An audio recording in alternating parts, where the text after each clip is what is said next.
بسم اللہ الرحمن الرحیم۔ السلام علیکم ورحمۃ اللہ وبرکاتہ۔ میں ہوں فیصل محمود اور آپ دیکھ رہے ہیں بابو ریالٹی ٹی وی۔ ہمیشہ کی طرح آج بھی میں آپ سب کے لیے مشکات-ul-masabeh سے احادیث لے کر آیا ہوں۔ آگے بڑھنے سے پہلے آپ سے گزارش ہے کہ میرا چینل سبسکرائب کر دیں اور حوصلہ افزائی کے لیے لائک اور کمنٹ بھی کر دیں۔ اللہ تعالیٰ آپ کو اپنی حفظ و امان میں رکھے، آمین۔ بسم اللہ الرحمن الرحیم۔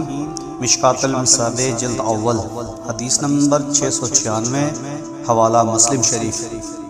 باب مساجد اور نماز پڑھنے کے مقامات کا بیان۔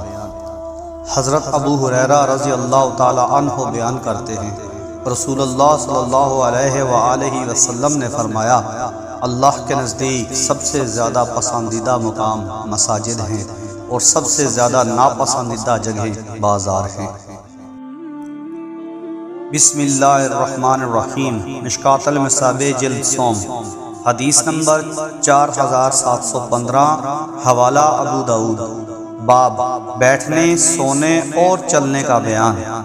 حضرت جابر بن سمرہ رضی اللہ تعالی عنہ بیان کرتے ہیں، جب نبی صلی اللہ علیہ وآلہ وسلم فجر کی نماز پڑھتے تو سورج کے اچھی طرح طلوع ہو جانے تک آلتی پالتی مار کر یعنی چار زانو ہو کر اپنی جگہ پر بیٹھے رہتے۔